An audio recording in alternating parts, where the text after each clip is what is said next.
right, let's do it. 3, 2, 1. Oh my goodness. Good morning, good afternoon.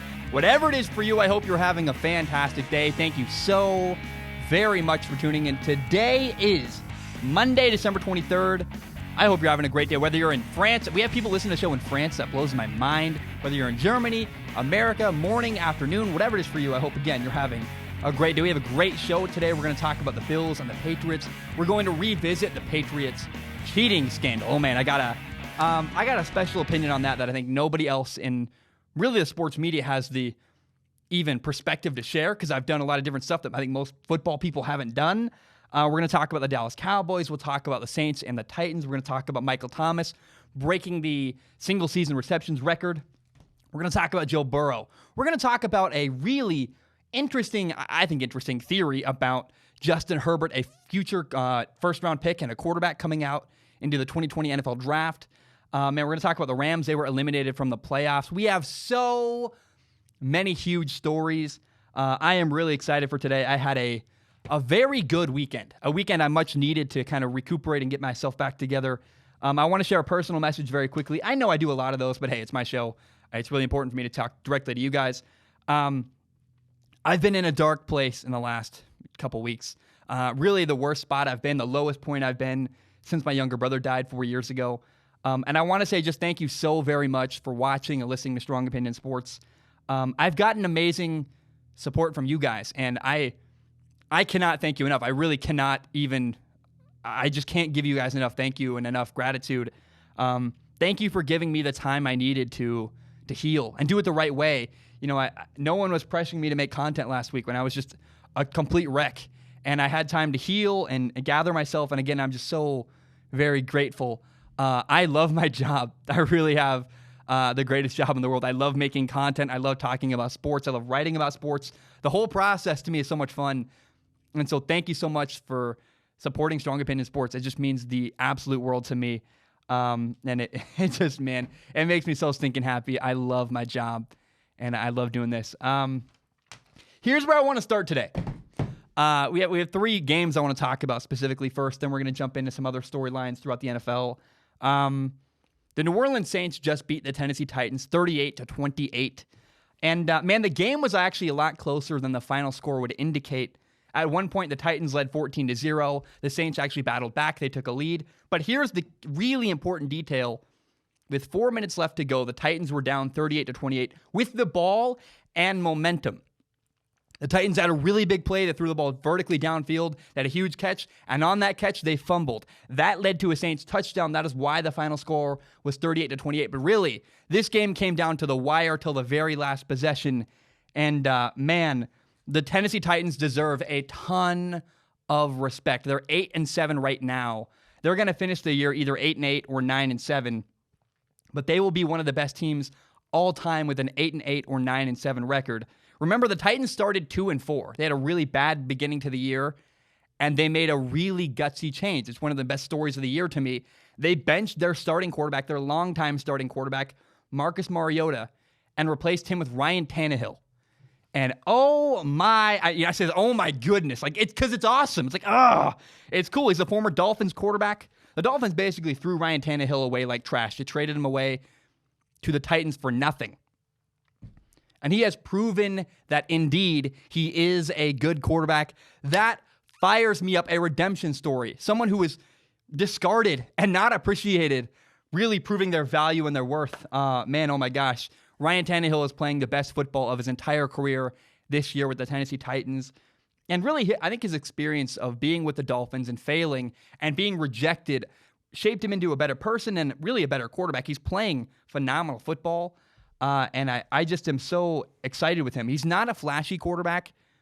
He never really like you never see Ryan Tannehill, Patrick Mahomes. You watch Patrick Mahomes play quarterback, or you watch Lamar Jackson play quarterback. You go, oh, that's something that nobody else in the league could do. You never do that with Ryan Tannehill. He's not like a special flashy quarterback, but man, he does his job so well. He can run a little bit, which is really valuable actually in 2019 to be able to move your legs and I guess use your legs and extend a play or run when you need to. But the Titans use play action a lot. They fake the run and throw the ball. They run heavily with their running backs. And Ryan Tannehill is really, really efficient playing quarterback. He just executes well. He does his job. He makes good decisions. I can't say enough good about him. It just is. Ryan Tannehill, man, is like, he's comeback player of the year. He will be this year. And he is playing his butt off and playing, really, again, the best football of his entire career. I'm so happy for him. Now, another big storyline out of this game, there are two big receivers in this game. One, Michael Thomas. Michael Thomas, the Saints wide receiver, broke the single-season receptions record. He now has 145 catches on the year. He has more catches in a single season than anyone ever in NFL history. That's pretty cool. But another storyline here is the Titans wide receiver and rookie receiver, A.J. Brown. He is arguably the rookie of the year. He has 48 catches, 927 yards, 7 receiving touchdowns. He also had a touchdown rushing, his first one of the year in this game against the New Orleans Saints. And I just want to point out, it's really funny to me that two of the best young receivers in the NFL, the best rookie receivers in the NFL, are DK Metcalf and A.J. Brown. Both of them last year were at Ole Miss, which is, Mississippi. And how telling is that about Mississippi's quarterback that, look, no offense, but let's just be honest, Jordan Ta'amu, the quarterback last year at Ole Miss, had two, not one, but two premier NFL receivers, and he still struggled and wasn't great. I mean, it's very telling. He's playing this year in the XFL, I think with the St. Louis Battlehawks. Jordan Ta'amu, I just am not a big believer. I've never been a big believer. I watched him in college, not great. And the fact that his former receivers are dominating the NFL and he couldn't play great with them, that's very telling about the former Ole Miss quarterback. Now the Saints. Oh my gosh. The Saints are a juggernaut. I mean, the word juggernaut basically means that they are they are a powerhouse football team in the NFL. They have this incredible offensive line. They have a Hall of Fame coach. They have a Hall of Fame quarterback. That's, Sean Payton at coach, Drew Brees at quarterback. They have Alvin Kamara at running back. They have Michael Thomas at receiver. He's now has a single season receptions record in the NFL. Jared Cook at tight end. They have this incredible Swiss Army knife, Taysom Hill. And I have two thoughts walking away from this. Number one is that the Saints can literally do whatever they want on offense. They get gigantic chunks constantly. They throw for 35 yards, 15 yards, 25 yards. Bam, bam, bam. They make big plays downfield. I mean, they just aggressively take yards away from teams with gigantic throws downfield. It's really impressive. But the other thing, watching the New Orleans Saints, it kind of hits you in the face. You go, man, I feel bad for the Patriots quarterback, Tom Brady. Can you imagine if Tom Brady, the Patriots quarterback, had the weapons that Drew Brees has in New Orleans? The talent around him? Man, the Saints are 12-3, and so are the New England Patriots. And yet one quarterback has way better weapons. Drew Brees has better tools at his disposal. And everyone keeps saying how, Tom Brady's getting old and he's not as good, yada, yada. And it's like people forget context. Oh, Tom Brady has lesser weapons than almost anybody in the NFL, let alone compare him to Drew Brees, who has just this embarrassment of riches. I mean, nobody would argue if Tom Brady played for the New Orleans Saints, had a Hall of Fame head coach, which he does in New England, but he doesn't have a Hall of Fame offensive coordinator, which is what Drew Brees has. And if Tom Brady had the weapons and players around him that Drew Brees does, there would be no narrative that Tom Brady's declining. I mean, I just cannot say it enough. It's so impressive to me that that Tom Brady, the Patriots quarterback, has found a way to have the same record as New Orleans Saints with far fewer weapons and fewer tools. To me, it's so impressive. And every time I watch the Saints, I can't help but look at and go, they have so many weapons in New Orleans, and they're an incredible football team. But Tom Brady doesn't have any of that, and he still finds a way to have the same record as them. That's so impressive to me and really cool. And it's just a thing that nobody really seems to quite value enough, how good, how talented the New Orleans Saints are. That leads me to the second game I want to talk about. On Saturday, the New England Patriots beat the Buffalo Bills 24-17. And first of all, it was Tom Brady's best game of the year. He started the game 10 for 10. His 11th pass was actually a throwaway. That's how he got his first incompletion. That's usually how he gets incompletions. He goes, hey, instead of taking a sack, my offensive line is bad, I'm going to get rid of the ball. And Brady was really good in key moments. There was a really important play that stuck out to me. It was like 3rd and 14, and he threw the ball for 12 yards to Julian Edelman. Those 12 yards were really important because it set up a 36-yard field goal, which had a huge impact on the final score in the game. And it's so interesting to me how people have such a hard time acknowledging, hey, Drew Brees is still, or Tom Brady. Tom Brady is still a very successful quarterback and very capable quarterback in the NFL. For whatever reason, I don't understand. People just cannot see how good he is and can't appreciate it. Even football people, I go, what are you looking at? I just don't understand. Now, the difference between the Patriots and the Buffalo Bills in this football game was indeed quarterback play. Tom Brady was really good in key situations and third down moments on the goal line, yada, yada. And Josh Allen was not good in those same key situations. On third down, on the goal line. I want to credit the Bills franchise. It's really, really cool. The Bills have come so far. I mean, they are like they're right behind the New England Patriots. They're so close. And the Bills eventually, man, they are going to beat the New England Patriots. They are right behind them. They're just missing a little bit of polish, and that's the difference between the Patriots and the Bills right now. The Bills are a really talented football team, but the Bills' young quarterback, second-year quarterback Josh Allen, simply made too many mistakes in key moments to beat a team like the New England Patriots. There are 5 key moments I want to point out, 5 really missed opportunities from this game that I think are important to detail and flesh out a little bit. It was a 3rd and 7 early in the game where Josh Allen he threw a bad throw towards the end zone, had a guy open in the end zone. He couldn't hit him on 3rd and 7. That caused the Bills to kick a field goal rather than get a touchdown. And in fact, they weren't able to capitalize. The Patriots had a key fumble. Rex Burkhead fumbled. The Bills drove all the way down the field, but they could not capitalize on that turnover and get a touchdown. Instead, they had to settle for a field goal because their quarterback was inaccurate on 3rd down. That's strike number 1. There's actually 5 of them. Number 2, Josh Allen missed with an inaccurate throw to Cole Beasley on a 3rd and 8.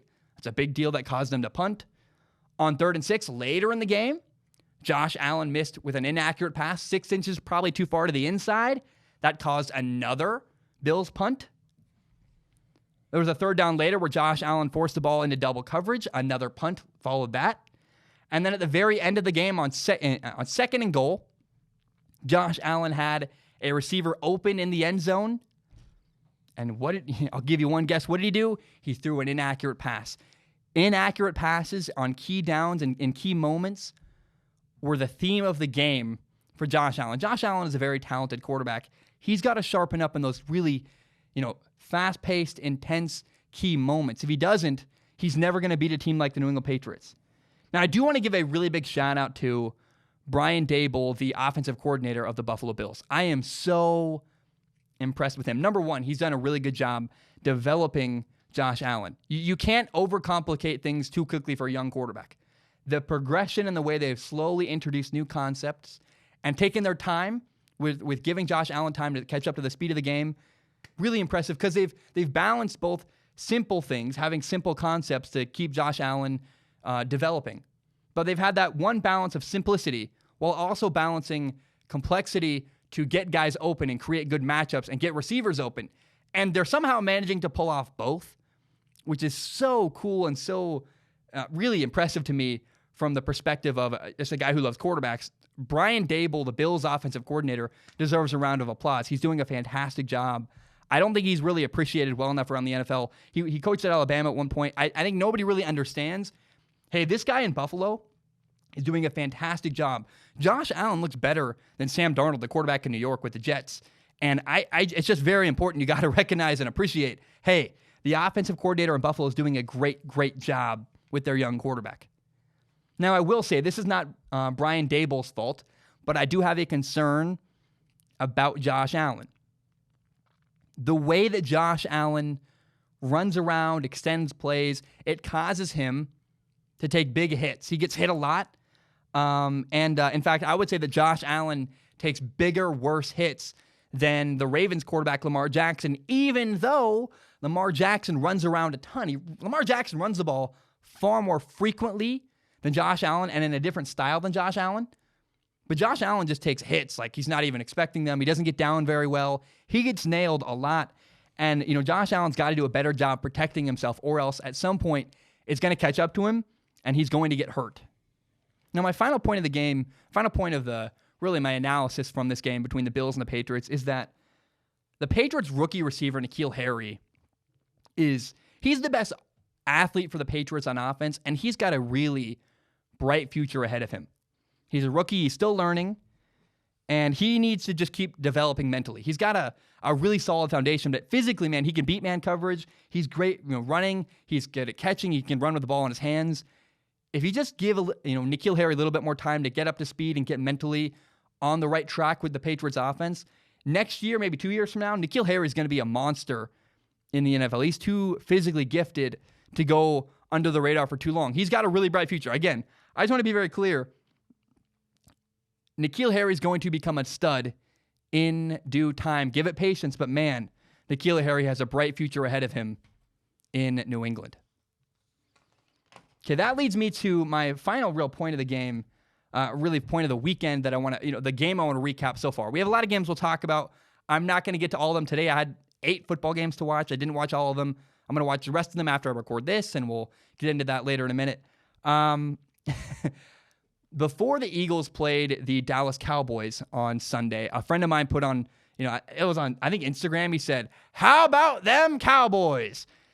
And the minute the Cowboys lost to the Eagles, I replied, "Yeah, ... How about them Cowboys?" I mean, the Eagles beat the Cowboys 17-9. The Eagles are now 8-7. The Cowboys are now 7-8. And the Eagles control their own destiny. The Cowboys do not have control over whether or not they win the division. If next weekend the Cowboys lose, they have no shot at winning the division. And the only way that the Cowboys can win the division now is if they win next weekend and the Eagles also lose. That's not a good spot to be in. Now, I have been told all season long, Cowboys fans keep telling me, our roster is incredible and our quarterback is amazing. We got to pay our fantastic young quarterback, Dak Prescott. Well, a Eagles roster, which is not as talented, with a quarterback that did get paid a lot of money. Awkward. The Eagles are the ones in charge of the division right now, and they have a better record than the Dallas Cowboys. Now, first of all, it's coaching. Coaching is a huge issue right now in Dallas. That's a problem. But the other big warning sign, I'm telling you, I've flip-flopped, I've been all over on this, but the more I look at it, the more I'm sure of this one thing. I would not pay Dak Prescott $35 million a year. I've been back and forth because it's been inconsistent play from him. And it's week 16. The year's almost over. I've settled now. I found a spot where I land on this. Dak Prescott's too inconsistent as a passer. I'm not comfortable giving him $35 million a year. It's a bad idea. It's just not a smart investment for the Dallas Cowboys. Now, the narrative currently is that Dak Prescott, the Dallas Cowboys quarterback, is hurt. He has an injury, I believe. I can't remember specifically, but I think it's his AC joint. I know it's an injury to his throwing shoulder, his right shoulder where he throws the football with. Now, what I saw against the Eagles was that Dak Prescott was really struggling with accuracy. And you can blame the injury to the shoulder if you want. However, this is not a new problem for Dak Prescott. This has been an ongoing issue for a long time where, Dak Prescott's lack of accuracy and really lack of pinpoint, he's accurate to some degree, but the ability to make throws consistently into really small windows, he's not perfect within a 6-inch margin. He's perfect within a 5-foot margin, and that's a big difference. The pinpoint accuracy is not there, and it hasn't been there for a long time for Dak Prescott. There's a video. Look, I know it's not fair. It's at like a Super Bowl party, but it's David Carr, the former Texans quarterback, and Dak Prescott having a throw-off where they have an accuracy challenge. And David Carr, they're both in suits. It's not really, again, their street clothes is not fair. But David Carr took Dak Prescott to task. Dak Prescott couldn't hit any of the targets in front of him. I don't know if he was drunk. I don't know what was going on, but he was horribly inaccurate, and that's exactly how he plays football now. He throws the ball generally in the right direction, but within a 6-inch margin. He cannot aim small, miss small. He is not pinpoint accurate enough to do what he needs to do and to win enough games in the NFL. It's just a big problem for him. Now, the Cowboys receivers had a ton of drops against the Philadelphia Eagles. I can acknowledge that. The receivers were not good enough. However, Dak did not do them any favors. I mean, I'm telling you, when Dak would throw a little bit off, a little bit high, a little bit behind a guy, that makes a catch tougher. So the receivers for the Cowboys didn't make tough catches. They got to catch those passes that are a little bit behind them, maybe a little bit high. They're harder to catch, but you got to catch them. But again, Dak Prescott is not pinpoint accurate enough. He's missing throws that he's really got to make. It's on both. But it's the same issue every single year with Dak Prescott. Dak Prescott cannot complete passes into smaller windows. And then sometimes Dak Prescott Dak Prescott will miss guys who are wide open. And that's a massive, massive concern you cannot stand for and you cannot live with.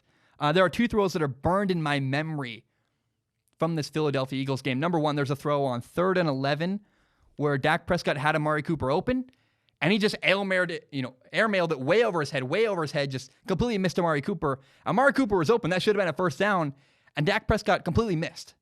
Then later in the game, it was later or earlier, I can't remember. At one point in the game, there's also a throw down the left sideline where Tavon Austin beats his man. He's wide open down the left sideline, and Dak Prescott just missed. Dak Prescott just missed a guy wide open on a play that would have been a touchdown. Whew, I'm telling you, giving Dak Prescott a gigantic contract is a bad idea. I'm not doing it. If I'm the Dallas Cowboys, no way I'm not giving him that money. He's way too dependent on having really high-level playmakers around him. If the people around him don't make good plays, they don't win. And if you pay Dak Prescott a ton of money, guess what? The playmakers around him aren't going to be as good because you won't be able to afford them. And so it's a catch-22. Dak needs a lot of help in order to win. And if you pay him a lot of money, he won't be able to get as much help. So I think the Dallas Cowboys should franchise tag him, see if maybe a better coach helps him more. And if he doesn't play better next year, you give him like $20 million a year. You don't give Dak Prescott $35 million a year. That's just lunacy, and it's a bad idea. The Cowboys' franchise quarterback is limited by his lack of pinpoint accuracy. His lack of high-level accuracy throwing the football holds him back. And if you can't tell, accuracy is kind of an important trait for a quarterback. I would not pay Dak Prescott $35 million a year. No way in the world. Okay, there were a couple things not included in this episode I do plan to talk about in the future. There's only so much time in the day. There's a lot of football I had to watch last night and this morning. In the next episode, I'm going to talk about what happened to the Seattle Seahawks. How did they lose to the Arizona Cardinals? What went on? Russell Wilson. I can't remember. The stat line I thought was bad. I have no idea. I want to see what happened.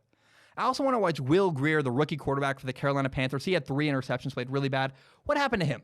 His first NFL start, it seemed pretty bad. What went on for Will Grier? We'll talk about the Giants and Redskins. They had a really wonderful game where it went to overtime. It just looked like a really, really fun game. And, we'll talk about Mitchell Trubisky, because Mitchell Trubisky, the Bears quarterback, does not appear to be meeting the expectations he needs to meet. He's not meeting the minimum standard he set for himself, and that's really bad. So I'm lucky. I'm on the internet. I have no boss. There's no time allotment. This doesn't need to be a 3-hour show or a 2-hour show. The show is as long as it needs to be. And because I don't have a boss and I don't have time restrictions, I can take as much time as I want. And so I'm recording a show tonight either tonight or tomorrow morning. We'll talk about Monday Night Football. We'll do the NFL. We'll do the NBA update weekly. We'll do the NHL update weekly update. And then we'll talk about those couple things I just mentioned, because I didn't have time to finish watching those games, but I really want to watch a football game before I talk about it. A lot of people just look at box scores and go, oh, this guy did bad. Here's what we learned from it. No, I want to watch the game and be really well informed before I talk about something. And so I want to be clear with you guys. I think that watching a game gives you more depth and better content. And so I wanted to have a dialogue with you guys, tell you, hey, that stuff's coming. We're not talking about it in this episode, but we have a lot ahead still to discuss. I want to shift gears to Michael Thomas. In case you're not familiar, yesterday Michael Thomas broke the single season record for the most catches in a single season. That was not a good sentence. I want to repeat it again. I'm just going to restart it. Yesterday, Michael Thomas broke a record. The record he broke, he's a wide receiver for the New Orleans Saints. He has now 145 catches this season. That is the most catches ever in a single season by a receiver. That's a pretty huge accomplishment. The previous record was 143 catches. Marvin Harrison, the former Colts receiver, held that record for 17 years. That's a long time. And the crazy part is that Michael Thomas broke that record with still one game left on the schedule, which means that, in theory, I don't think he's going to play next week. I would rest him if I was the New Orleans Saints. But if Michael Thomas did indeed play next week, his lead would be padded even more. He would really elongate that record for the single season receptions record. That's unbelievable. He did it in 16 games. That's a big deal. It's really, really cool. But I do want to make something clear. Despite the record that Michael Thomas just broke, just because Michael Thomas is now the single season receptions record holder, that does not make him the best receiver in the NFL. Now, to be clear, Michael Thomas is an outstanding receiver. He does a great job. He deserves the record. He worked his butt off. And he's an incredible football player. However, Julio Jones is the best receiver in the NFL. You get mad at me if you want, but the best receiver in the NFL, that's Julio Jones. Context matters. The people you have around you, it matters. The situation you're in, it matters. Michael Thomas is a true star receiver. If you put him on any NFL team, he's going to have great numbers. Michael Thomas would be a star no matter what football team he played on. However, I cannot imagine a better scenario for a star receiver to play in than currently for the New Orleans Saints. Think about what Michael Thomas has in New Orleans. Michael Thomas has a Hall of Fame quarterback, Drew Brees. He also has incredible matchups he gets to deal with all the time. He has Sean Payton, a Hall of Fame offensive coordinator and Hall of Fame head coach. He's one of the best offensive minds ever to coach in the NFL. And Sean Payton, the coach's strength is this. He is really good at building an offense around the strengths of his players. He's really good at getting the best out of his players. That's what Sean Payton does better than almost anybody in the history of the NFL. Not to mention, Michael Thomas has really good teammates around him. He's got a great offensive line, good receivers around him. And the Saints borderline force feed Michael Thomas the ball. And I'm really not even trying to take away from Michael Thomas. I know it sounds like I'm trying to discredit him or say he's not as good as he is. No, again, Michael Thomas deserves the record he got. He worked his butt off. He's taken advantage of every single opportunity he's had. Hey, well done, Michael Thomas. It sounds like I'm trying to, give him backhanded compliments. I'm not. He's really phenomenal. But I want you to compare Michael Thomas's situation to the situation of Julio Jones in Atlanta. Michael Thomas has Drew Brees, a Hall of Fame quarterback. Julio has Matt Ryan, who's fine. He's good. He won an MVP at one point when he had a really good coach. Michael Thomas has a coach, Sean Payton, who's phenomenal. In Atlanta, they had one good coach a long time ago, Kyle Shanahan. Since then, it's been a lot of mess. They had, Steve Sarkisian. They have Dirk Cutter right now, the former Buccaneers head coach. Dirk Cutter's, he's got some problems. Here's how the Falcons offense operates under Dirk Cutter. Players are asked to adapt to the system in Atlanta. Whereas in New Orleans, they have a different philosophy. They adapt their system to fit their players, which means that, hey, it's easier to succeed when the system works to benefit you rather than you having to adapt and benefit the system. Oh, and let's not forget that Michael Thomas has better players around him and a better offensive line. If you swapped Julio Jones and Michael Thomas, if you put Julio Jones in New Orleans with a Saints uniform on, he'd put up better numbers than Michael Thomas because he's a better receiver than Michael Thomas. Michael Thomas is incredible. His work ethic is amazing. But again, Julio Jones is a better player. And it's not really fair because Julio Jones is a far better athlete. He can do everything. Julio Jones is not only the best athlete in the NFL to play receiver, he also has the other gifts where he works incredibly hard. And man, he catches everything. He's got great body control. He's got great spatial awareness. Julio Jones is a great blocker. He can run after the catch. His effort, his work ethic's incredible. I mean, it's unrivaled what Julio Jones does and who he is as a receiver. And Michael Thomas is a fantastic receiver. He earned the record he got. He's the single-season receptions record holder in the NFL. But do not forget for a second, Julio Jones is the best receiver in the NFL. This one's going to be fun. Oh, my. I'm going to do it. Oh, my goodness. I am so excited. These are the things I live for. This topic right here is gives me life. I mean, like, I'm so excited to share this. How do I even go?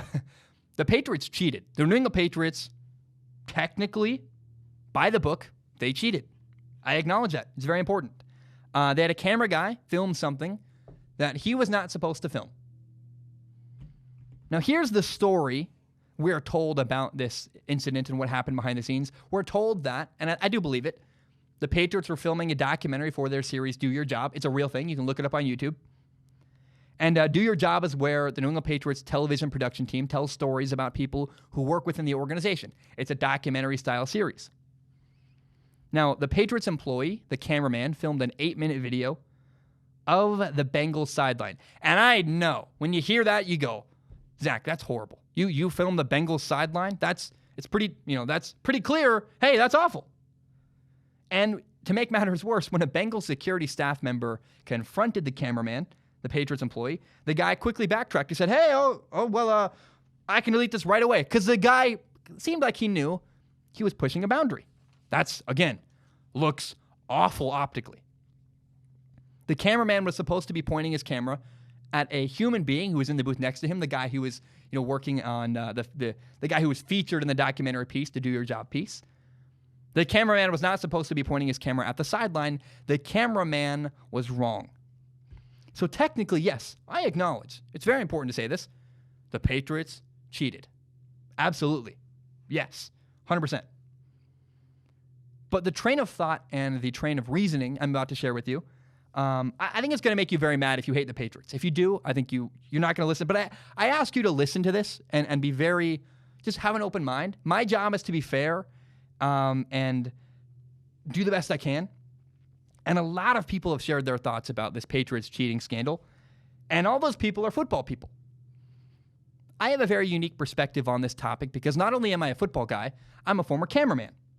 I'm a football guy. I played college football. I know a lot of people. I have a lot of contacts throughout the NFL and throughout college football. I know people who work in front offices in the NFL. It's a huge advantage I have over a lot of people that talk about sports. But number two, here's the special part. I'm also a former cameraman. I mean, I literally operated a camera for a documentary, which is exactly what we're discussing here, is operating a camera for a documentary.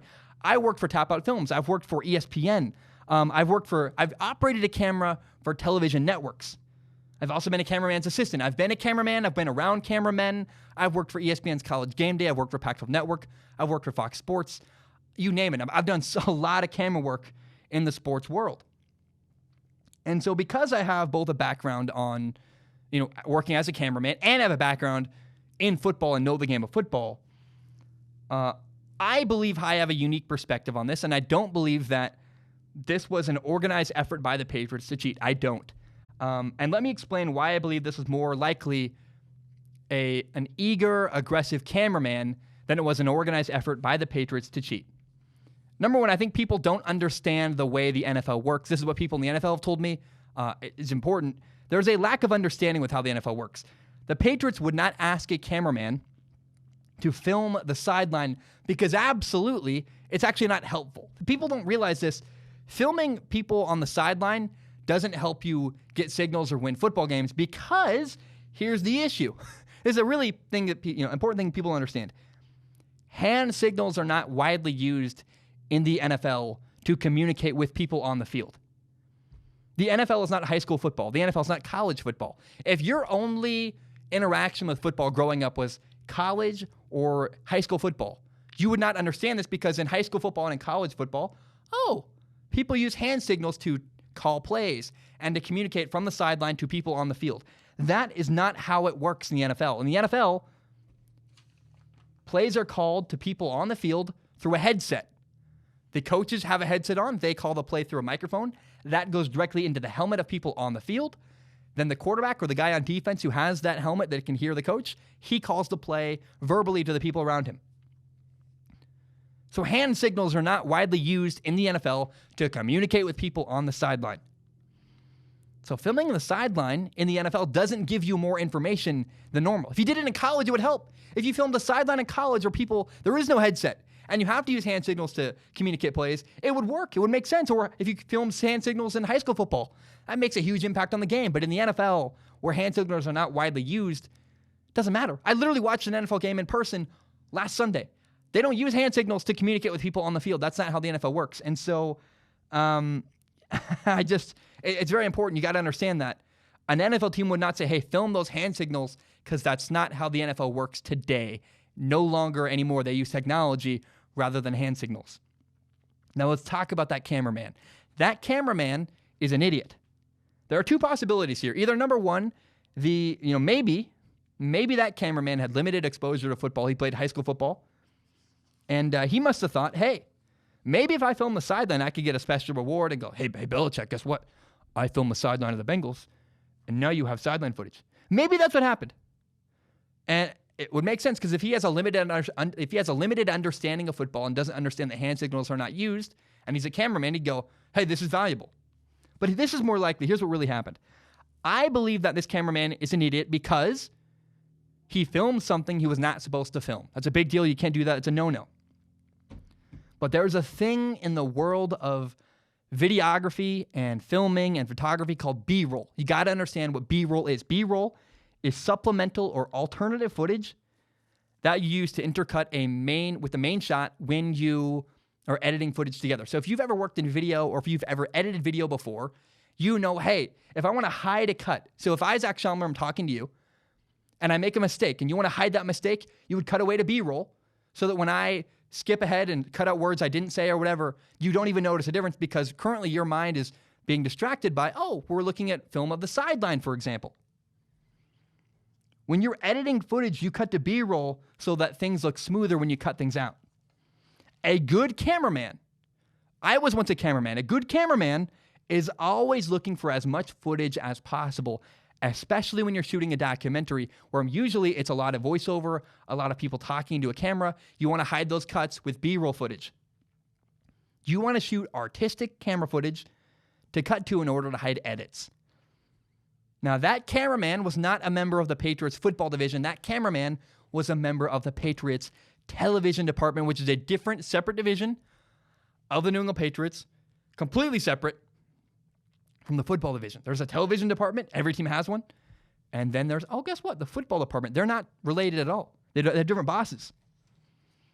And that's why when the security guy for the Bengals confronted that cameraman, the cameraman was willing to delete it because he knows I'm not that attached to it. I have a lot of B-roll footage.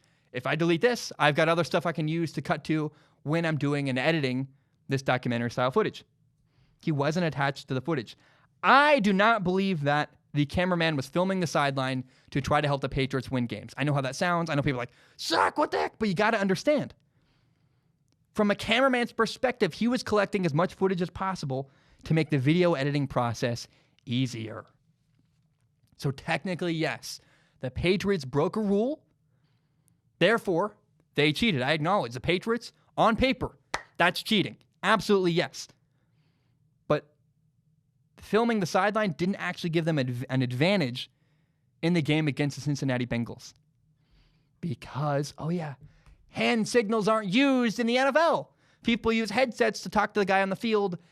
Filming a sideline where there's no hand signals taking place is completely invaluable. It doesn't help you at all. I guess it's completely not valuable. It doesn't help you at all. And if you understand the video editing process, if you're a former cameraman, which I am, which I also want to really be very clear, people that talk about the NFL on television are former football players. People who, Troy Polamalu, Tom Brady, people who have played in the NFL have probably never operated a camera for a television network. I've actually done that job. People that talk about football mostly have never done that. I might be the only person in America talking about football who has experience operating a camera for television networks because I've been on both sides of the camera. People who operate a camera understand they need to gather as much footage as possible to make the editing process easier. That, to me, is the story behind this quote-unquote Patriots cheating scandal. The footage wouldn't have been helpful. Really, I truly believe this was an over-eager cameraman trying to make his job editing a video in the future easier by collecting as much B-roll as possible. You got to understand. There's a reason. I don't think the NFL is going to punish the Patriots heavily for this. It's really not a big deal the way people are treating it. Yes, the Patriots technically cheated. They filmed something they shouldn't have cheated. They're going to get punished on some degree, on some level. But this wouldn't have helped the Patriots. And really, I think it was an overzealous, overly aggressive cameraman shooting B-roll footage. Okay, I want to say two big thank yous real quick as we transition through the podcast. Number one, thank you so much to the people who bought Strong Opinion Sports shirts. It's awesome, man. I get so many, people keep sharing pictures with me on Instagram of their shirt. They're like, I got my shirt, or I'm wearing my shirt. Like, that makes me so happy. If you have your shirt out there or Strong Opinion Sports, send me pictures on Instagram. That makes me so happy. It literally makes my day. I love that so very much. And I've gotten a ton of really positive feedback, which leads me to my number two thank you. I want to thank T-Shirt Dave. He's the guy who behind the scenes helped me make the T-shirts happen. People keep telling me, man, my T-shirt is really high quality. The material is incredible. It was well worth the money. I'm so proud because we made an affordable product that's high quality with really good material.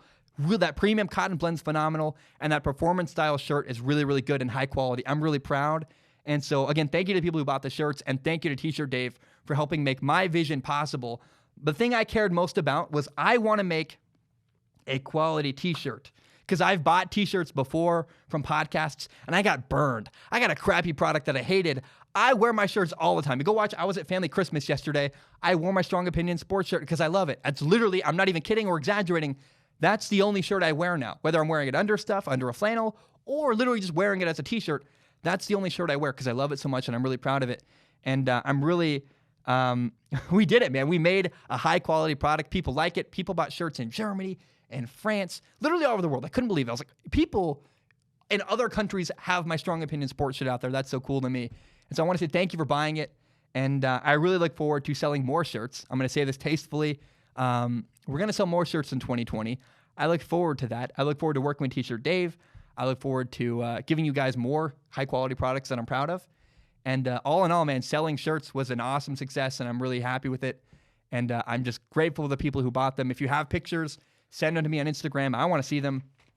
I love seeing people with their shirts on social media.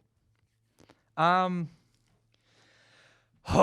have a fun topic here. Oh, man, me and Andy Dalton do not agree. The Bengals lost again on Sunday. In fact, they lost to the Miami Dolphins. So now the Bengals are 1-14. And the Bengals have officially secured the number 1 overall pick in the upcoming 2020 NFL Draft, which to me is awesome. If you're a Bengals fan, you're like, I'm not a Bengals fan, but I'm like, I think I might live in Cincinnati. It's good for them. If you're a person who likes the Bengals, you go, oh, yeah. We got the first overall pick. We got the pick of the litter. We can go get our franchise quarterback, likely Joe Burrow. And honestly, man, the only real win of the year the Bengals have, they've got one win on the season. They're 1-14, but the really only win they have is, in fact, getting that and securing that number 1 overall pick. And when the Bengals lost, some of their fans cheered because they knew it meant, oh, we're going to get the first pick. Let's go. We're glad we lost. And Andy Dalton, the current Bengals quarterback, probably not going to be Bengals quarterback much longer. Andy Dalton, the current Bengals quarterback, did not like people cheering and celebrating when his team lost. Here's what Andy Dalton said. He said, those type of fans, they aren't true fans. If you're a fan of a team, you want them to win. You want them to be successful.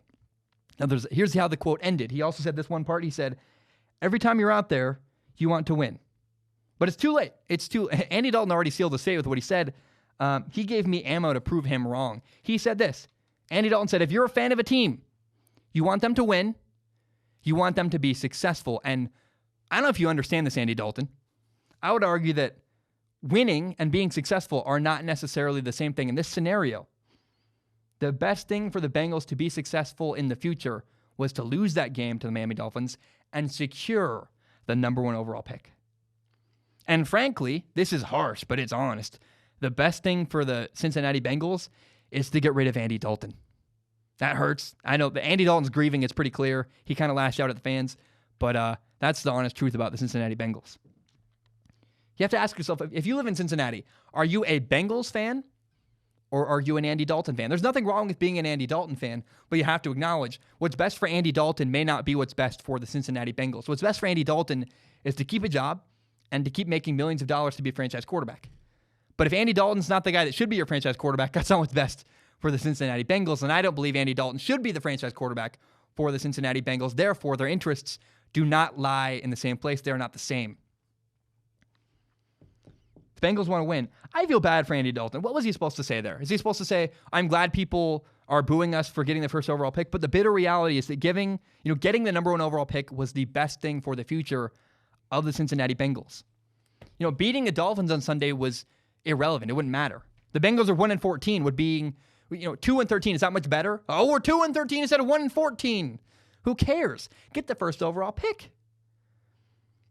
No, the better outcome to help the future of the Bengals was securing that number 1 overall pick.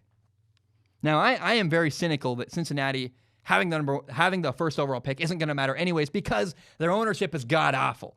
And if you have bad ownership, it doesn't matter how well you are. But I do acknowledge Either way, getting that first overall pick, getting probably Joe Burrow, the quarterback at LSU, that's a far better future than winning that one game and being 2-13 instead of 1-14.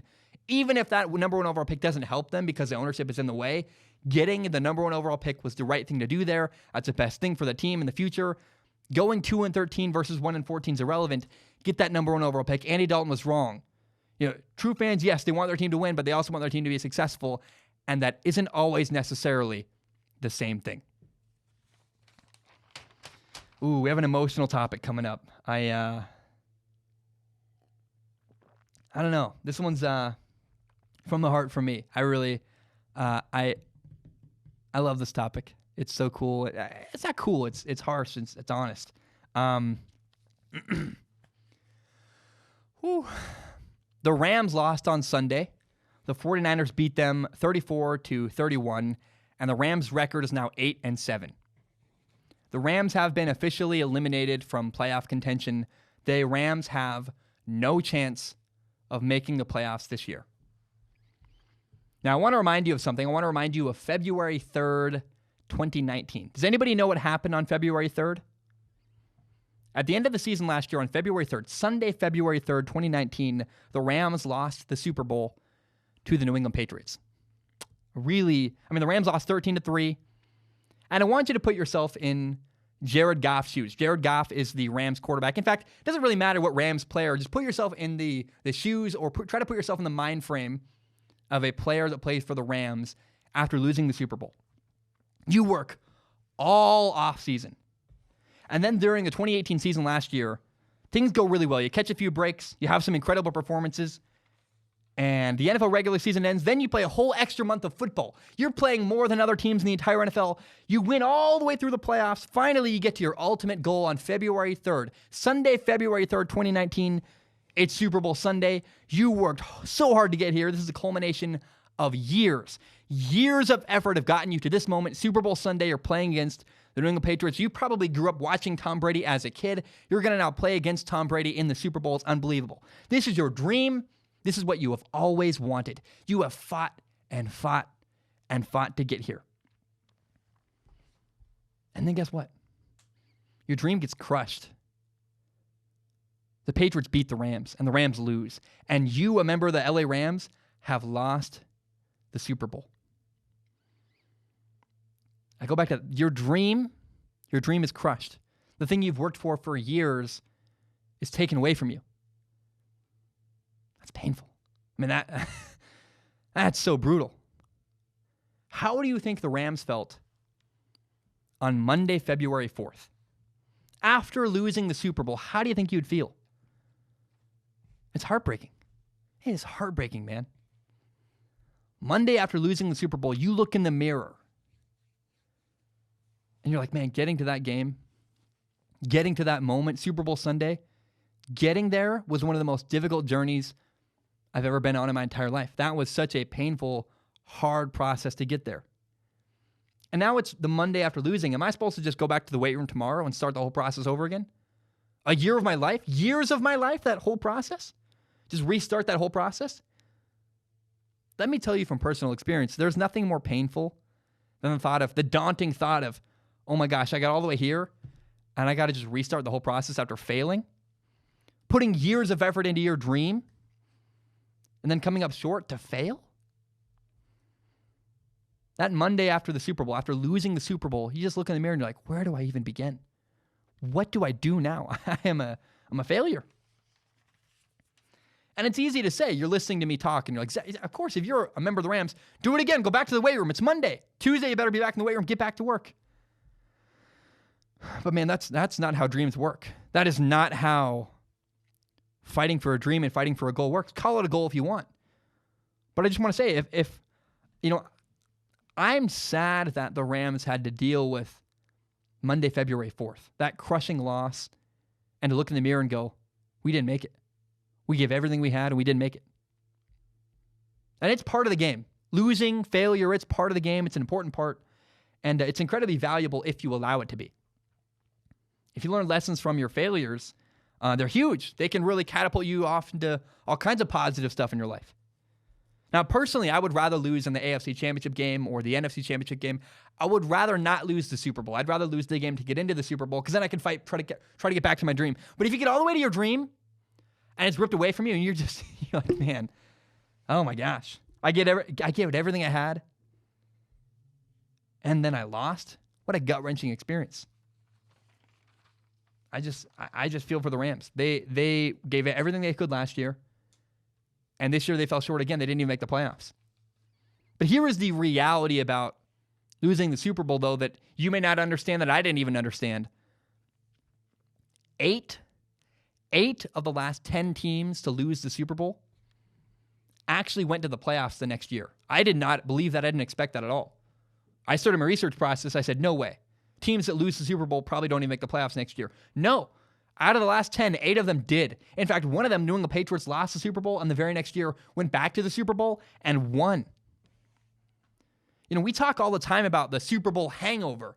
And I guess to some degree, yeah, like the grief is real. You lose the Super Bowl, the grief, losing that heart-wrenching experience of your dreams being crushed, that's a real thing.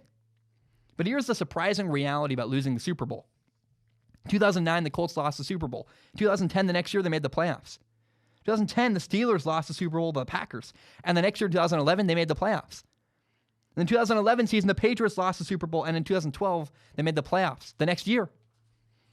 2012, the 49ers lose the Super Bowl. In 2013, they make the playoffs. 2013, the Broncos lost the Super Bowl to the Seahawks. They got embarrassed. And the next year, in 2014, they made the playoffs the year after. The Seahawks lost the Super Bowl in 2014. And 2015, the next year, they made the playoffs after that. Even the Falcons, in 2016, the Falcons in that season, the 2016 season, technically it was like February 2017, but in the 2016 season, the Falcons lost the Super Bowl. They had a horrible loss where they led the Patriots 28-3 and still lost the game. Even after that horrible loss, the following season, the Atlanta Falcons still made it into the playoffs. And then go back to that 2017 season, the Patriots lost the Super Bowl to the Eagles, and the next year in the 2018 season, they went back to the Super Bowl and they won. They beat the Rams. Here is the surprising reality about losing the Super Bowl. Only 2 teams of the last 10 losers of the Super Bowl didn't make it back to the playoffs the next year. I couldn't believe that. I was like, are you serious? That blows my mind. The Panthers lost the Super Bowl in the 2015 season to the Broncos. And that next year, they missed the playoffs. That's one of the teams that didn't make the playoffs after losing the Super Bowl. The Panthers went 6-10. They missed the playoffs. Then last year in the 2018 season, the Rams lost the Super Bowl to the Patriots, and this year they've missed the playoffs. But again, surprisingly, a shocking thing I did not believe, I didn't understand. Only 2 of the last 10 teams to lose the Super Bowl didn't make the playoffs the next year. That blows my mind. I had no idea. That is not a stat I believed I would have expected to find when I started the research process. But I do want to say one thing. The Rams gave it everything they had in the Super Bowl, and they lost. And the next year, they've kind of fallen apart. They didn't make the playoffs. And in life, you want to make, I think it's important in life to make calculated risks. Don't give yourself to something if it's a lost cause, you have no chance to succeed. But you also cannot be afraid of failure. Losing hurts, but it's also a necessary part of the growth process in life. As a human being, losing is actually incredibly valuable if you allow yourself to learn from it. I'm an all-in kind of person. You know, I'm all in on strong opinion sports. I love giving myself to everything. That's who I am. And I really believe when you find something worth fighting for, go all in. Go. It's better to go all in and fail than to leave what ifs out there. You go like, what if I'd done this or what if I'd done that? No, if you fail, I hope you can tell yourself, I did everything I possibly could to make that work and make that succeed. Giving everything you have and failing, that hurts a ton. It's really painful. The Rams experienced that last year. They gave everything they had. They lost in the Super Bowl. It hurts a ton, but there's a significant freedom in being able to say, if you can say, look in the mirror and say, I have no regrets. I gave it everything I could and I lost. I promise you, I think you'd rather be able to say that than say, I didn't give it everything I could. And there's, what if I'd done this or what if I'd done that? There's nothing wrong with giving everything you have to a cause that's worth fighting for. If you lose, I hope you're willing to lose. I hope you learn from that loss. But don't be afraid of failure. It's so important. The Rams, they haven't recovered from their Super Bowl loss, and that's sad to me. But that whole story, the Rams and losing the Super Bowl. It's a gut-wrenching. You give everything you have and you fail.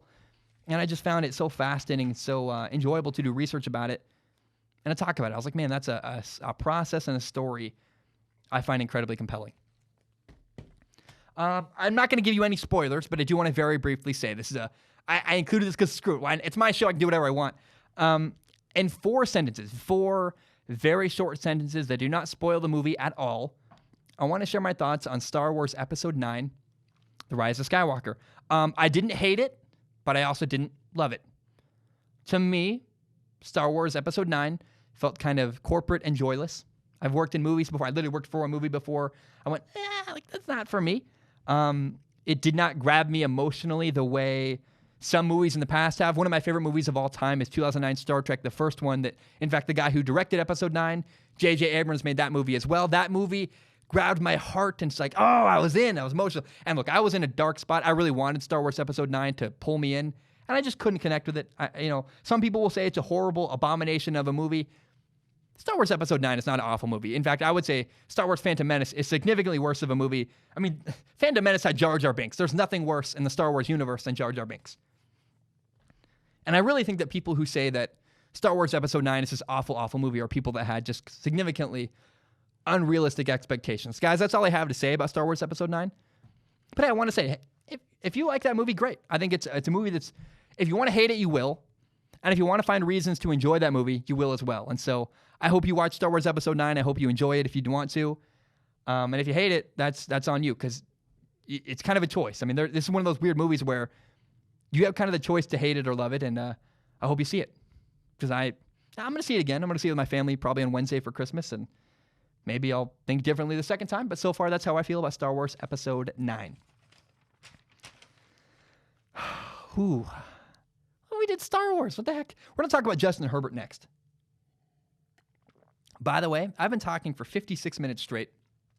Haven't even I feel great. What a weird day. I love my job. I really do. My job is amazing. And I'm so grateful for you guys listening and watching, and I'm having so much fun. Justin Herbert is the quarterback at the University of Oregon. And he's going to be a first-round pick in the upcoming 2020 NFL draft. He's a quarterback. It's an incredibly valuable position in the NFL. And I've had an uneasy feeling about him for months. I've just had a hard time with him. It's really bizarre to me, because why can't I embrace Justin Herbert? I've had this ongoing battle with myself. I've been journaling about it. Like, why don't I like Justin Herbert? And journaling, I mean, I write all the time. That's what I do. And it's bizarre because Justin Herbert on the field is a really good quarterback. He's got a great arm. He can move around a little bit. He can make all the throws. And I guess he's a good enough decision maker to, succeed, and eventually you get better enough to play at a high level in the NFL. So Justin Herbert, the quarterback at Oregon, has all the tools required on the field to be a successful NFL franchise quarterback. But nonetheless, I've had this gut feeling something is off, and I'm like, what is going on? Why am I having such a hard time embracing Justin Herbert? And so I want to warn you right now, if you cannot handle strong opinions, get out now. Stop watching, stop listening. But I'm going to assume you're listening to this video, and I'm going to assume you're watching this podcast because you want my thoughts and you want to hear my Zach Schaumler's opinions. I've been trying to make sense of all this. Why can't I embrace Justin Herbert?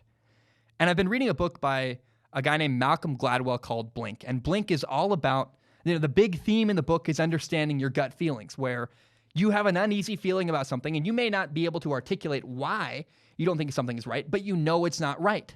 You know something's off.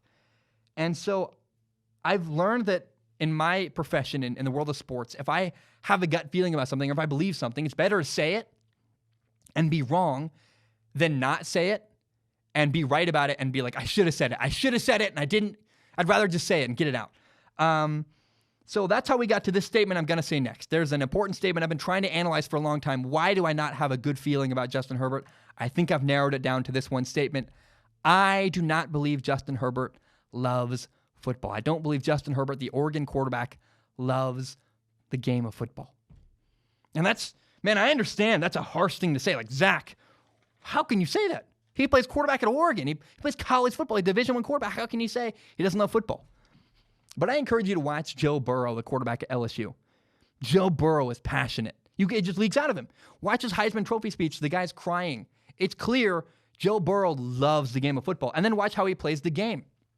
Joe Burrow has made really shocking, dramatic improvements to the way he plays, which means he cares. He's doing the work behind the scenes to make himself a better quarterback. Now, Justin Herbert, the Oregon quarterback, I believe he likes football. I do. Football's fun. Who wouldn't like football? You're the quarterback at University of Oregon. You're in Eugene. You're the king of Eugene. You get free t-shirts. There's an amazing building you get to go to work every single day. It's a good life. I've been to Oregon's facilities. They're awesome. The people there are nice. I know some of the staff. They got cool uniforms. It's a good life to be the quarterback at the University of Oregon. But there's a really big difference. Maybe not big. But there's a distinct difference between liking football and loving football. It's what you do in the offseason. It's kind of telling here. In the offseason, if you like football, you get on a weightlifting program, you throw every day. You follow the program you're given and the training program you've built because you like football and that's your job. That's what you do. You just do what people tell you to do and you follow it. But in the offseason, when you love football, you also follow that weightlifting plan and you also throw every single day because that's what you're supposed to do to get better. But here's the difference. When you love football, guys who like football do what they're supposed to do. Guys who love football, especially quarterbacks, go the extra mile. They're always tinkering. They're always tweaking their mechanics and making their footwork slightly better. At quarterback, especially if you're an NFL franchise, you want a quarterback who eats, sleeps, breathes, loves, and is passionate about football. Who does more than just the minimum expectation, who does more than just the plan. You want a guy who is obsessed maybe a little bit and just that's what his life is. That's what he does. And if you're fueled by passion and love for the game, that's a far more sustainable motivation to keep working and to keep getting better. Not only does Justin Herbert not play with the same kind of fire and energy and passion as Joe Burrow, and this is where I admit maybe that's just his style. I try to be very cautious. Maybe Justin Herbert's just a boring, even-keel guy that never gets too high and never gets too low. So maybe that's an unfair criticism. I acknowledge that.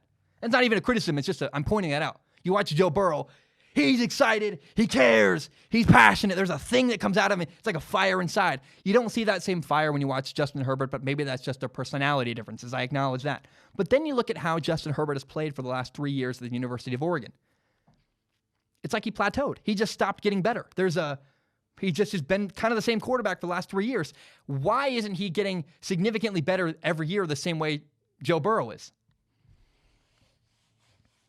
Meaning that I think Justin Herbert was like, I'm pretty good. I'm just going to keep doing what I'm doing. It's working. He's just going to keep driving the car down the road rather than accelerating the car and dialing it up a notch and continuing to improve and continuing to progress. And this is all speculation. I can own that. You might be mad. Zach, you can't say this stuff. I can say whatever I want. But this is speculation. I'm making a guess here. It's my gut feeling. I don't know. This isn't confirmed. There's no facts here. This is what I believe and kind of my opinion. That's what the show is. And if you want to poke holes in this opinion and this theory, go ahead. You can poke holes in this all you want. This is not bulletproof. It's a theory. But I've got a really uneasy feeling about Justin Herbert, and it's not quite right. I'm not going to be able to have conversations with Justin Herbert the same way other NFL teams. NFL teams get the opportunity to meet Justin Herbert, to shake his hand, to have in-depth conversations about him. I believe if I could talk to Justin Herbert in person, I could get a sense of, does he love football or not? But I do believe that, my uneasy feeling, my uneasy gut feeling about Justin Herbert is because he doesn't love football. He likes football, doesn't love it. And that's a huge difference. And I wouldn't want a franchise quarterback that doesn't love the game of football. Okay, here's a good life lesson. Don't be afraid to make changes in your life that make your life better. Most people are afraid to change. It's just a fact. It's true. People I know in the world are afraid to make changes in their life, even if they know it's going to help them. Doing the work to change is scary and hard. But if you know something is hurting you or if you know something's holding you back, don't be afraid to get rid of it. Just remove it from your life. Life is too short. Your time is too valuable to waste time with something that's hurting you. Now, I'm looking and speaking directly to the Cleveland Browns. You must fire your head coach at the end of the season. Freddie Kitchens is done. And if the Browns don't fire Freddie Kitchens, their head coach, I am going to blast them to the moon. I am going to make a long, ranty, furious statement saying, hey, this NFL team doesn't understand. They're afraid to change, and they're afraid to make changes that make them better. Freddie Kitchens seems like a cool dude. He just seems like a good guy. I think I would love to get a beer with Freddie Kitchens. I really would. But Freddie Kitchens is the wrong guy for the head coaching job of the Cleveland Browns. He should not be the head coach in Cleveland. First, his play calling is awful. And he has completely mismanaged Odell Beckham Jr., the receiver for the Cleveland Browns. It's like giving someone a really sharp knife. You're like, I got this. Hey, man, I got you this great knife. And you look at how they're using the knife, and they're trying to mash like the handle and cut stuff with the handle. And you're like, dude, that's the wrong end. You're not even using it right. Or what if you try to dig a hole with a shovel and you're using the handle rather than the side with the spade on it? Like, you're an idiot. You're using your tool wrong. And the Cleveland Browns have completely misused Odell Beckham Jr. The tools they have at their disposal, they haven't done a good job using their players to get the most out of them. And then you have recent stories where the Cleveland Browns players on the sidelines are begging other teams on the sideline, hey, come get me. Hey, trade for me. And I thought, I was like, no way that happens. And then it turns out it's real. That really is a thing where people are doing that. They're like, hey, come trade for us. We want to get out of here. Freddie Kitchens cannot handle all the personalities in Cleveland. And the Cleveland Browns culture is awful. And Freddie Kitchens is somehow making it worse. That's not good at all. The Browns need to upgrade. They need to seek change. The Browns need to move on from their head coach, Freddie Kitchens. And if they do not, again, I will blast them to the moon. I'm going to go on and on and on about how this NFL franchise refuses to change and refuses to have the courage to step away from something that's hurting them. There's one more thing, actually. I bet the Browns like Freddie Kitchens. I've been in relationships where I like the person I'm dating. Doesn't mean they weren't bad for me. Freddie Kitchens is bad for the Cleveland Browns. They might like him. I'm sure they think he's a good guy. The ownership and the front office, he's a nice guy. They want him to succeed. They wanted it to work.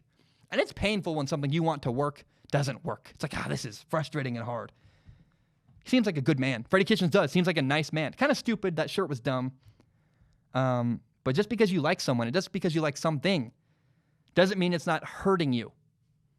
Freddie Kitchens is hurting the Browns. They need to fire him the minute the year ends. Walk away, find a new head coach, and find someone who doesn't make their franchise worse. Wow, that was fiery. I don't call for people's jobs very often. My dad was unemployed for a long time. I don't like doing that. But man, when you see a business being damaged by their employees, that's a frustrating, painful thing to watch. And you go, oof, that's not good at all. And what's happening to the Cleveland Browns is not acceptable, and it's not good. Their head coach is hurting their franchise and making it worse and driving talented players to want to leave their franchise. You can't stand for that. You can't put up with that. If people are hurting you, your time is too valuable, you matter too much to be hurt and damaged by people who are making your life worse. Okay, I'm going to drink some water. I'm going to simmer down. And then I have, I got 2 stories left I want to talk about. One is my favorite moment, really, from the entire sports year. I'm so excited to share it. Woo! All right, over an hour in. We're doing well. I love this show, man. Joe Burrow's Heisman Trophy speech is one of my favorite moments of the entire year in sports. I love it so much. It's certainly one of the best Heisman Trophy speeches I've ever seen. The dude was crying. Joe Burrow was crying at the podium. It was so genuine. It was beautiful. And I love that Joe Burrow thanked Ohio State, his former college. If you don't know, Joe Burrow transferred from Ohio State to LSU. And when he talked about his old school that he transferred out of to try to get on the field, there was no bitterness. There was no anger. He just had genuine gratitude for Ohio State helping develop him and get him to where he is. And that takes so much maturity. And I admire that. I look up to that. That's really, really cool. Joe Burrow literally did everything right during his Heisman Trophy speech. He was announced the winner. He gets up. He hugs all his family. He hugs his head coach, Ed Orgeron. But then he does something that was really wild and really cool and really classy. He's on one side of the podium. He goes and hugs his family. He walks all the way across the auditorium, goes to find Ohio State's head coach, Ryan Day. Ryan Day was there because 2 other Ohio State members were also nominated to win the Heisman Trophy. So Ryan Day's there in the crowd. He goes over there and he hugs Ryan Day, the Ohio State head coach, and he hugs the Ohio State strength coach who's there for, to support Chase Young and Justin Fields. So he went out of his way to walk across the auditorium to hug people who he no longer works with. Joe Burrow gets it. Joe Burrow understands. If I'm an NFL franchise quarterback, everything I do is an example and is it's me. It's like a resume and an interview. Everything you do leaks out and is important. People have eyeballs and they're watching. Joe Burrow thanked his offensive line. He thanked his teammates. He had this beautiful moment where he thanked Ed Orgeron, his college head coach at LSU, for taking a chance on him when he transferred, because he said, "You had no idea how good I was. You took a chance on me. I really appreciate it. My family loves you and appreciates you." It almost made me cry. I was like, this is beautiful. This is so cool. And then here's what's really telling and shows how much Joe Burrow understands the impact of his words. He gave a shout out to his home state and his hometown in Ohio, talking about poverty. And by talking about that issue, he brought a lot of donations to Ohio, to his hometown. They got money donated to them because he was willing to bring them up. The awareness and understanding, hey, my words have power. Bam, he gets it. Joe Burrow's Heisman Trophy speech was perfect. It was literally everything you could ask for an NFL team. He showed tremendous depth. He showed authenticity. If I'm an NFL franchise looking at Joe Burrow, watching, I would feel completely comfortable making Joe Burrow my top man. I remember when I was in high school, some of the rich dads at our school would buy their sons a brand new sports car. I mean, I remember one guy in particular, his dad bought him a brand new Mustang. And I immediately thought, oh no, that is a bad part. Remember me, I got my first car literally for free from a drug dealer. I'm not even kidding. So it was pretty wild. And when I saw this dad bought his son a Mustang, I was like, that's a bad idea. I mean, that son is reckless and irresponsible. And I wish I was kidding. I'm not. That son 2 months later wrecked that Mustang. Bam, that car trashed instantly. And there are some people in life where you look at them and you go, I'm not comfortable giving you the keys to this car. I don't think you have the responsibility it takes to handle this moment. Joe Burrow was absolutely not one of those guys. Johnny Manziel was one of those guys. When he was drafted, he's a Heisman Trophy winner. The Browns drafted Johnny Manziel, and you're like, ooh, I don't know that you give Johnny Manziel the keys to that brand new Mustang. Joe Burrow, here are the keys. Be home by 9. I trust you. In fact, be home at 10. Be home at 11 if you want. I trust you to have good judgment. I trust Joe Burrow. His Heisman Trophy speech is a great example of a guy who clearly understands the responsibility and the weight that it takes to be an NFL franchise quarterback. In his speech, he showed wisdom and depth far beyond his years. His graciousness was awesome, the way he talked about Ohio State. I thought it was so cool. And then the coolest thing he said was this. I think near the second third of his speech, he talked about how he tried to leave a legacy of hard work and preparation everywhere he went, from high school to college to his second college. I love Joe Burrow. He's a great quarterback on the field. Everything on the field from Joe Burrow, arm strength, accuracy, decision-making, I love it. But then forget on the field stuff. The other side of playing quarterback that matters is how you present, and Joe Burrow presents incredibly well. I'm equally confident in Joe Burrow on the field as I am off the field, and that right there, that is such a good feeling. To have Joe Burrow, the top quarterback coming up in the NFL draft, who's not Ryan Leaf, who's not Johnny Manziel, who's not even Baker Mayfield, no offense to Baker, but Baker's outspoken and does stuff. I cringe sometimes. Joe Burrow gets it. He presents incredibly well, and he's really talented on the field, and he's the best quarterback in the NFL draft physically on the field, but also, again, the way he presents, the Heisman Trophy speech and the way he handled himself that night was so classy and elegant. I was like, man, this guy gets it. He's got a ton of responsibility, and if I'm an NFL franchise, I have no problem giving him the keys to that car. Okay, we have a huge game coming up tonight on Monday Night Football. We have the Packers at the Vikings. It's the battle for the NFC North. Really, it's a battle for first place in that division. Both teams have clinched spots in the playoffs. The Packers are 11-3. The Minnesota Vikings are 10-4. If the Vikings win, they have a chance of keeping the division alive. Here's the hopes of winning a division, I guess. Here's the big storyline to me. Vikings running back Dalvin Cook is injured. He will not play.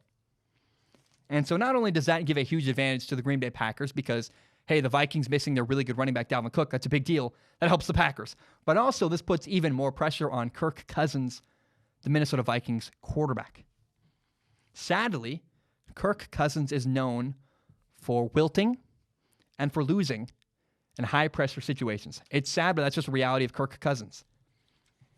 And Kirk Cousins has played 8 times on Monday Night Football. He's lost every single time. So tonight should be fun. It should be incredibly interesting. Both teams have a good defense. I think that the Vikings are a little bit better of a roster. But how does Kirk Cousins handle that moment? Monday Night Football, he's at home. He's in Minnesota. He's got a home crowd behind him. How does he handle? This would be a huge loss for Kirk Cousins' resume. To be at home against the Packers, have a better roster, and lose to Aaron Rodgers, the bad man. I'm telling you, man, that would be a bad look. And to be 0-9 on Monday Night Football if you're Kirk Cousins, woo, that smells awful. That's a really stinky pile of poop, and that'd be terrible. So I can't believe I said that. By the way, I said that. Whatever, it happened. Didn't mean to say it, but it works. And nothing really bad. That's just weird to say that. I don't know. Either way, man, I'm gonna watch Monday Night Football tonight. I cannot wait to watch the Packers and the Vikings. I don't know who's gonna win, and that's the fun of it, right? That's my favorite thing in football is when you have a really good matchup coming up, and you actually can't tell who's better and who's gonna win. That's what I live for in sports. And that's what we have tonight at Monday Night Football. We have the Packers at the Vikings in Minnesota, a really good matchup. I don't know who's going to win. It's going to be so much fun. I cannot wait to talk about it on the next episode. And, it's going to be awesome. Now, with that, we have one more thing I want to talk about. If you are struggling, please go get help. Nearly 4 years ago, my younger brother took his life. He committed suicide, and it was a heartbreaking loss. It's one of the hardest things I've ever been through. I've got some key benchmark moments in my life. One of them is my brother's death, and I learned 2 really painful lessons from my brother's death. Number one is that my brother should have shared his struggles. He never did. My brother never told anybody he was having a hard time.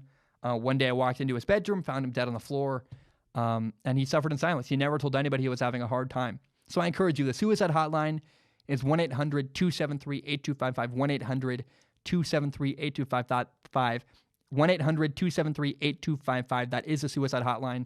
If you're struggling, go get help. And don't be afraid. Reach out to people in your life. You know, I was struggling the other night.